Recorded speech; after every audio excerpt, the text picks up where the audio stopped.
देश गणतंत्र दिवस जोश के साथ मना रही है और बड़ी खुशी की बात है कि देश का माहौल पहले से बहुत बदला हुआ है। देश में जो गणतंत्र दिवस है उस अवसर पर अभी हमने एक स्कूल में भी बच्चों को संबोधित किया और हमने कहा कि इस देश में शिक्षा के साथ संस्कार बहुत जरूरी है। भारत के संविधान में भारत की संस्कृति का जो झलक है उसको बचाने के लिए पर्याप्त कोशिश किया गया है। उसके बावजूद भी जो हमारे भारत की शिक्षा नीति है उस शिक्षा नीति के आधार पर जब हम बच्चों को शिक्षा देते हैं तो निश्चित रूप से वो देश के बारे में कम और विदेशी मानसिकता उनके दिमाग में ज़्यादा आ जाती है। इसलिए हमने अभी भी एक स्कूल में हमें संयोग से हमें ही दंडोत्तोलन करने का सौभाग्य प्राप्त हुआ। वहाँ पर हमने बच्चों को और अभिभावक को संबोधित करते हुए कहा कि बच्चों को शिक्षा ऐसी मिलनी चाहिए जो देश की संप्रभुता की रक्षा करे। व्यक्तिगत लाभ के लिए देश को कभी भी दरकिनार नहीं करनी चाहिए। देश की संप्रभुता में कोई अड़चन नहीं आनी चाहिए।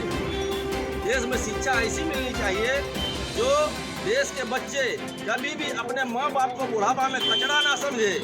अभी जो हमारे शिक्षा नीति देश की है वो शिक्षा के आधार पर हम आज़ादी तो मना रहे हैं, हम गणतंत्र तो मना रहे हैं, लेकिन होता क्या है कि जो विदेशी कल्चर है, जो हमारे पाश्चात्य सभ्यता है, लोग जब बूढ़े हो जाते हैं उन्हें कचरा समझा जाता है, उन्हें ओल्ड एज होम भेज दिए जाते हैं। तो हमें आवश्यकता है कि हम इस गणतंत्र के अवसर पर हम बच्चों को, अभिभावकों को इस बात के लिए बच्चों को प्रभावित करना होगा कि यह भारत की जो संस्कृति है यह राम की धरती है। राम, जब हम अभी चर्चा करेंगे तो लोग राम मंदिर की याद करते हैं कि देश में राम मंदिर की आवश्यकता क्यों। कई लोगों ने कहा कि उस जगह पर विद्यालय होनी चाहिए, कईयों ने कहा कि 1000 का अस्पताल होनी चाहिए। हम पूछना चाहते हैं कि देश के अंदर में सबसे ज़्यादा शिक्षित राज्य यदि कोई है वो है केरल। वह 99.99% लोग शिक्षित है। लेकिन जब आप आकलन कीजिएगा आतंकवादियों का तो दुनिया में सीरिया हो, लेबनान हो, यमन हो, इराक हो, सबसे ज़्यादा आतंकवादी यदि कहीं से गया है वो केरल से ही गया है। तो हमें वैसी शिक्षा की क्या आवश्यकता है जो शिक्षा हमें आतंकवाद बनाए। राम मंदिर के उद्घाटन से राजा राम जब बनते हैं तो वही दिखाते हैं कि चक्रवर्ती सम्राट के जो पुत्र थे रामचंद्र जी, वो किस कष्ट से गुरुकुल में पढ़े। लकड़ी काट के लाए तो खाना बना, भिक्षाटन करके भीख मांग करके लाते थे तो गुरुकुल में खाना मिलता था, भिक्षाटन करके लाते थे तो वस्त्र पहनने मिलता था। चक्रवर्ती राजा होते हुए उनके पुत्र जमीन पर चटाई बिछाकर सोते थे। और उसके बाद जब राजा बनते हैं राजा रामचंद्र जी तो वो प्रजा के दुख को समझता है। यही शिक्षा नीति देश को चाहिए कि जब हम शिक्षा नीति ऐसे देश को देंगे कि हम बच्चों का संस्कार बना सके तो वो उनका दर्द जो है, देश के दर्द को समझ पाएंगे।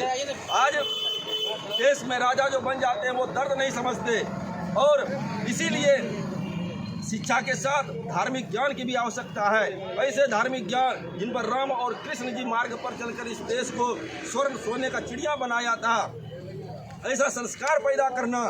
एक इस देश में इन्होंने राज किया जो अपना पिताजी को कैद कर लिया और भाई का गर्दन काट करके राज किया औरंगजेब ने। और हमारे राजा रामचंद्र जी थे जिन्होंने एक पिता के आदेश पर 14 साल के लिए वनवास चले गए। उनका भाई कभी राज सिंहासन पर नहीं बैठा, रामचंद्र जी का खड़ाऊ लेकर के उनको राज कराया। यह संस्कार हमारे बच्चों को देने की आवश्यकता है, तभी हम गणतंत्र को सही तरीके से मना पाएंगे। हमें बच्चों के संस्कार के साथ शिक्षा की आवश्यकता है। आज बच्चे आते हैं, यदि उन्हें पैर छूने के लिए कहते हैं तो उनको शर्म आती है, लेकिन गुड मॉर्निंग कहने में बहुत अच्छा लगता है। आखिर कहाँ से ये पैदा हो रहा है? हमारे कारण हम अपने बच्चों को ऐसा संस्कार नहीं दे पा रहे हैं। तो हम एक विकसित भारत, हम एक विश्वगुरु भारत, हम एक संस्कारवान भारत का निर्माण कैसे करेंगे? इसीलिए हम देशवासियों को कहना चाहेंगे कि यदि सही गणतंत्र मनाना है तो अपने बच्चों को शिक्षा के साथ संस्कार अवश्य दीजिए। इन्हीं के साथ जय हिंद, वंदे मातरम।